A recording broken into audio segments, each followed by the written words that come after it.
அனைவருக்கும் வணக்கம். இனியொரு நாளில் இனியொரு காணொளியினூடாக உங்கள் அனைவரையும் சந்திப்பதில் பெரும் மகிழ்ச்சி அடைகிறேன். நாங்கள் இன்றைக்கி பார்க்க போகிற விஷயம் ஷேர் வேல்யூவேஷன். ஷேர் என்றா என்ன, அது எப்படி நாங்கள் வேல்யூ பண்ணலாம், பெறுமதியை கணிப்பிடலாம் என்றது தான் இந்த பாடத்தினூடாக நாங்கள் பார்க்க போகிறோம். ஸோ நாங்கள் வாங்க பாடத்துக்குள்ளே போவோம். இந்த பாடம் உள்ளடக்கி இருக்கிற அம்சங்களாவது இன்ட்ரோடக்ஷன் அறிமுகம், profit stock valuation, ordinary share valuation model.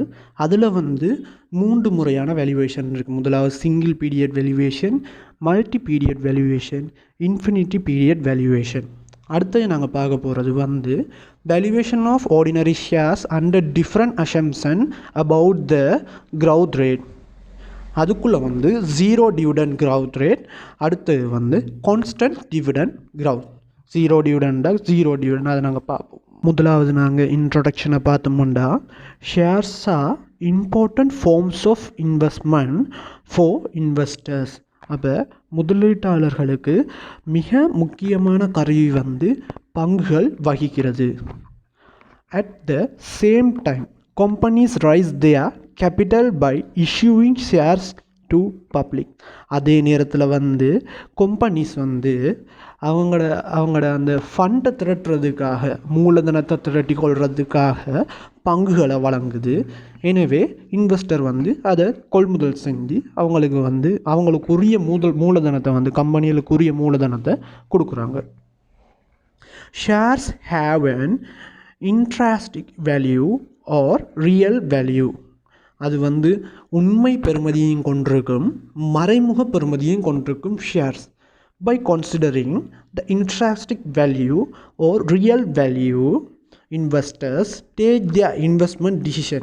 அப்போ இந்த வேல்யூக்களை கொண்டு தான் முதலீட்டாளர்கள் அவங்களோட டிசிஷன்ஸை மேக் பண்ணுவாங்க. பங்கை விற்கலாமா இல்லாட்டி தொடர்ந்து வச்சிருக்கலாமா என்றெல்லாம் அவங்களோட டிசிஷன்ஸை மேக் பண்ணுவாங்க. அடுத்தது நாங்கள் பார்க்க போகிறது ப்ராஃபிட் ஷாக் வேல்யூவேஷன். அப்போ ப்ராஃபிட் ஷாக் வேல்யூவேஷன் என்றால் அது உரிமை பங்குகள். அப்போ பங்குகள் 2 வகைப்படும். ஒன்று சாதாரண பங்குகள், ஆர்டினரி ஷேர். அடுத்தது ப்ராஃபிட் ஷேர். ஓகே, அப்போ profit shares are issued by corporations or companies with the primary aim of generating funds. அப்போ கம்பெனிஸில் முதன்மை நோக்கங்கள் ஃபண்ட் ரைஸ் பண்ணுறது, ஃபண்ட் கலெக்ட் பண்ணுறது. ஸோ அதுக்காகவே முதன்மை நோக்கத்துக்காகவே ப்ராஃபிட் ஷேரை இஷ்யூ பண்ணுறாங்க. அப்போ preference shares usually carried a fixed state rate of dividend. இது நிலையான டிவிடெண்டை கொண்டிருக்கும், நிலையான விகித டிவிடெண்ட் ரேட்டை கொண்டிருக்கும். அப்போ preference shares irredeemable shares, redeemable share, அதாவது மீட்கக்கூடிய பங்குகள், மீட்க முடியாத பங்குகள் என்று 2 வகைப்படும். Irredeemable preference shares have specific life with only dividend payment periodically upon profit availability. அப்போ இரண்டபிள் ஷேர்ஸ் அவங்களோட லைஃப் டைம் முழுக்க டிவிடெண்ட் பே பண்ணிக்கொண்டே இருப்பாங்க கம்பெனிஸ் முதலீட்டாளர்களுக்கு, அவங்களோட அந்த ப்ராஃபிட் லாபத்தின் அடிப்படையில். அப்போ அடுத்தது ஆர்டினரி ஷேர் வேல்யூவேஷன் மாடல்.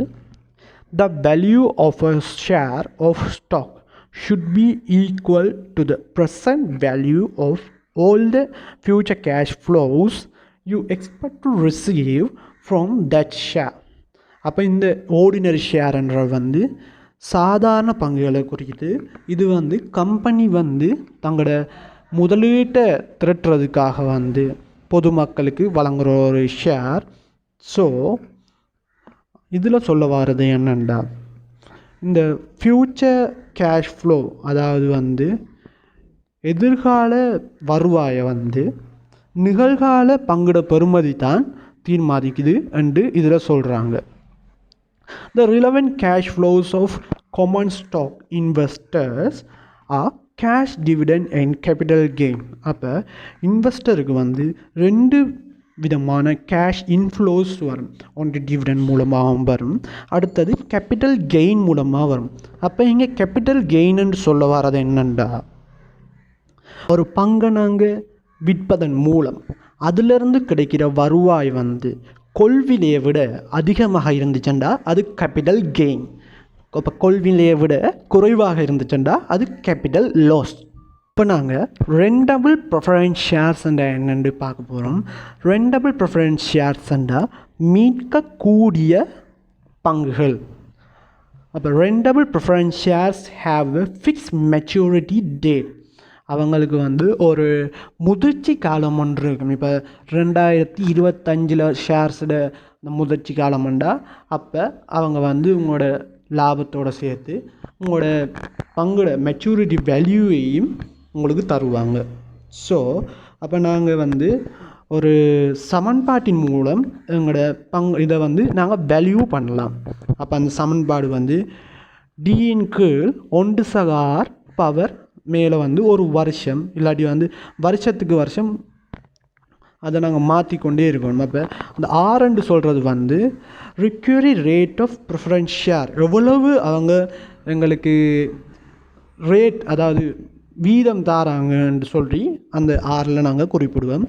டிஎன்னு சொல்கிறது வந்து டிவிடெண்ட். அப்போ நாங்கள் வந்து இப்போ ஒரு 5 வருஷம்ண்டா 5 வருஷத்துக்குரிய அந்த சமன்பாட்டில் நாங்கள் பிரதியிட்டு அதுக்கு பிறகு 5ஆவது வருஷம் வந்து நாங்கள் மெச்சூரிட்டி வேல்யூவையும் கூட்டுவோம். என்ன மெச்சூரிட்டி வேல்யூவில் இருக்குன்றதையும் நாங்கள் கூட்டி எல்லாத்தையும் சேர்த்து ஒட்டுமொத்த சம்மா எடுத்தோம்ண்டா அதுதான் எங்களோட அந்த வேல்யூவேஷன், ரெண்டபிள் ப்ரிஃபரன்ஸ் ஷேர் வேல்யூவேஷன். அப்போ நாங்கள் ஆர்டினரி ஷேரில் வந்து 3 வேல்யூவேஷன் மாடல் பார்க்க போகிறோம். முதலாவது single period valuation, multi period valuation, infinity period valuation. அப்போ சிங்கிள் பீரியட் வேல்யூவேஷன்டா அதுலேயே சொல்லியிருக்கு சிங்கிள் பீரியட், அதாவது வந்து ஒரே ஒரு காலப்பகுதி. Here it's assumed that investor will hold the ordinary shares for the period of 1 year only and after that he will sell. அப்போ ஒரு வருஷம் வரைக்கும் வச்சிருந்துட்டு அதுக்கு பிறகு விற்பனை செய்வார். அப்போ இந்த மாதிரியான டைமில் வந்து நாங்கள் அதில் குறிப்பிட்டிருக்கிற அந்த சமன்பாடு தான் போடணும். டி சக வி கீழ் 1/r, ஆரண்டா வந்து ரிக்வயரி ரேட் ஆஃப் ரிட்டர்ன். அப்போ டின்றது வந்து டிவிடெண்ட், வின்றது வந்து அந்த value. V1 is the expected stock price at the end of 1. ஒரு வருஷத்துக்கு பிறகு இருக்கிற அந்த வேல்யூவை தான் அதில் நாங்கள் சொல்லியிருக்கோம். அடுத்த மல்டிபீரியட் வேல்யூவேஷன்டா இப்போ ஒரு வருஷத்தை தவிர்த்து ஒரு 2 வருஷமாக இருக்கலாம், 3 வருஷமாக இருக்கலாம், 4 வருஷமாக இருக்கலாம். ஆனால் குறிப்பிட்ட ஒரு மெச்சூரிட்டி டேட் ஒன்று இருக்கும். அப்போ assume that investors will hold that ordinary shares for more than 1 year period of time and will sell it after the particular time of period of time. அப்போ இதுவும் அதே மாதிரி தான். ஆனால் வந்து நாங்கள் வந்து அந்த ரெண்டபிள் ஷேர்ஸுக்கு பார்த்த மாதிரியே இதுக்கு அந்த சமன்பாட்டை போட்டோம்னா எங்களுக்கு மல்டி பீரியட் வேல்யூவேஷன் கிடைக்கும். டிஎன்க்கு 1/r அதுக்கு மேலே என்ன வருஷம் வந்து நாங்கள் போடணும். அப்படியே கூட்டி கூட்டி கூட்டி அந்த கடைசி வருஷம் வந்து நாங்கள் வந்து அந்த வேல்யூவேஷனையும் சேர்த்து போடணும். ஏன்னா வந்து கடைசியாக வந்து எங்களுக்கு அந்த அந்த ஷேரோட பெறுமதியும் இல்லை உங்களுக்கு தருவாங்க. ஸோ வந்து நாங்கள் அப்படியே போடுவோம். அப்போ அடுத்து நாங்கள் பார்க்க போகிறது infinity period valuation. assume that the investors will hold the ordinary share for an infinite period of time and will receive dividend only for such infinite period of the time. The valuation equation will be as. அதாவது வந்து இந்த time வந்து இன்ஃபினிட்டின்னா முடிவிலி. அப்போ வந்து முடிவிலியே இல்லை. அந்த கம்பெனியில் நாங்கள் ஷேர்ஸை கொள்முதல் செஞ்சதில் வந்து அந்த கம்பெனி எப்போ முறிவடையுதோ அப்போ தான் முடிவிலியாக இருக்கும். அது முடிகிற அந்த ஷேரோட முடிகிற இதாக இருக்கும். அது வரைக்கும் கம்பெனி பெறுற பங்கு லாபம், அதாவது லாபத்திலிருந்து 1% லாபத்தை அவங்க பங்கு லாபமாக கொடுத்து கொண்டே இருப்பாங்க. அப்போ இதுக்கு வந்து மெச்சூரிட்டி வேல்யூ இல்லை.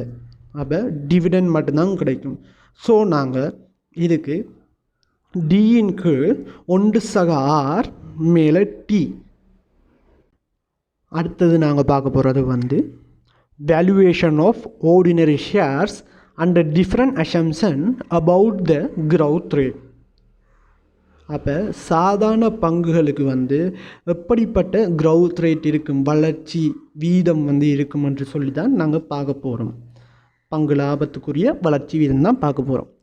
ஜீரோ டிவிடெண்ட் growth, அதுலேயே சொல்லியிருக்கு growthே இல்லை, அதாவது வந்து zero dividend growth. Sometimes a firm is expected to pay a stable dividend. ஒரே டிவிடெண்டை கொடுத்துட்டு இருந்தாங்கன்னா அதில் ஒரு வளர்ச்சி இல்லை தானே. ஸோ அதைத்தான் அதில் சொல்லியிருக்காங்க.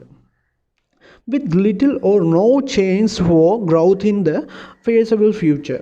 அப்போ ஒரு வளர்ச்சியும் இல்லாத எல்லாமே எதிர்காலத்தை நோக்கி போய் கொண்டிருக்கும். In this situation, a constant or a zero growth pattern is implied in which இதில் வந்து எப்படி இருக்குமெண்டா எங்களோட க்ரௌத் ரேட் வந்து சேமாகவே இருக்கும், ஒரு சேஞ்சுமே இருக்காது, க்ரௌத் ரேட்டே இருக்காது, ஜீரோவிலேயே இருக்கும். அப்போ இந்த டைமில் வந்து டியின் கீழ் ஆர் ரெண்டு போட்டோம்னா அந்த வேல்யூவேஷனை நாங்கள் பார்க்கலாம். Therefore the valuation equation will be as follows. அப்போ இந்த டைமில் ஜீரோ டிவிடெண்ட் க்ரௌத் ரேட்டில் வந்து எங்களோட டிவிடெண்டையும் கீழே ரிக்வயர் ரேட்டையும் போட்டோம்னா நாங்கள் எவ்வளோத்துக்கு போய் கொண்டிருக்கோம், அந்த வேல்யூவேஷன் க்ரௌத் ரேட் வந்து எவ்வளோத்துக்கு போய் கொண்டிருக்குன்னு பார்க்கலாம். அடுத்தது வந்து constant dividend growth. In this model is the assume that dividend will grow at the same rate into the infinity future. அதாவது வந்து அந்த க்ரௌத் வந்து ஒவ்வொரு முறையும் வந்து அந்த டிவிடெண்டோடு சேர்ந்து கொண்டே இருக்கும். ஸோ வந்து ஒரு அந்த அந்த வளர்ச்சி வந்து மேலே ரைஸ் ஆகிக்கொண்டே போகும், அதைத்தான் இதில் சொல்கிறாங்க. அப்போ D1 சமன் DO ப்ராக்கெட்டுகளோ ஒன்று சக ஜி மேல் பவர் ஒன்று. அப்போ எத்தனை வருஷமோ அத்தனை நாங்கள் போட்டோம்னா சரி, நார்மலாக கணக்கிட்டு போகலாம். Simply the dividend expected to be received after 2 years, 3 years can be calculated as follows. அப்போ இந்த முறையில் நாங்கள் வந்து நார்மலாக இப்போ முதலாவது வருஷத்துக்கு எவ்வளோ க்ரௌத் ரேட் வந்திருக்கு, ரெண்டாவது வருஷத்துக்கு எவ்வளோ க்ரௌத் ரேட் வந்திருக்கு, மூன்றாவது வருஷத்துக்கு எவ்வளோ க்ரௌத் ரேட் வந்திருக்குன்னு பார்க்கலாம். அப்போ நாங்கள் அப்படியே பார்த்துட்டு இருந்தோம்னா அது இன்ஃபினிட்டி வரைக்கும் போய்கொண்டே இருக்கும். ஸோ நாங்கள் வந்து ஒரு நிலையான சமன்பாட்டை எடுக்கணும். With a constant growth of dividend the equation simplify to, அதை வந்து நாங்கள் எப்படி பார்க்கலாம்டா விஓ சமன் டியின் கீழ் ஆர் சய ஜி க்ரௌத் ரேட், ரிக்கவரி ரேட்லேருந்து க்ரௌத் ரேட்டை கழிக்கணும். அப்படி இல்லைண்டா டிஓ ப்ராக்கெட்டுக்குள்ளே ஒன்று சக க்ரௌத் ரேட் கீழே ரிக்கவரி ரேட்லேருந்து க்ரௌத் ரேட்டை கழிச்சோம்டா எங்களுக்கு வந்து கான்ஸ்டன்ட் க்ரௌத் ஆஃப் டிவிடெண்ட் அதில் வந்து கிடைக்கும். தேங்க்யூ ஃபார் வாட்சிங். இந்த காணொலியை பார்த்த எல்லாருக்குமே என்ற நன்றிகள். எங்கள் கூட தொடர்ந்து அப்படியே இருங்க. நாங்கள் வந்து இன்னும் பல மேனேஜ்மெண்ட் ரிலேட்டடான சப்ஜெக்ட்லேருந்து எங்களோட பாடத்தை வந்து நாங்கள் தொடர்ந்து விளக்கத்தை கொடுத்து கொண்டே இருப்போம். ஸோ தொடர்ந்து எங்களோட இருந்து எங்களுக்கு சப்போர்ட் பண்ணுங்கள், சப்ஸ்கிரைப் பண்ணுங்கள், லைக் பண்ணுங்கள் அண்ட் கமெண்ட்ஸ் பண்ணுங்கள். அது வந்து எங்களை வந்து மோட்டிவேட் பண்ணும் அண்ட் ஃபீட்பேக்காக இருக்கும் எங்களுக்கு. தேங்க்யூ.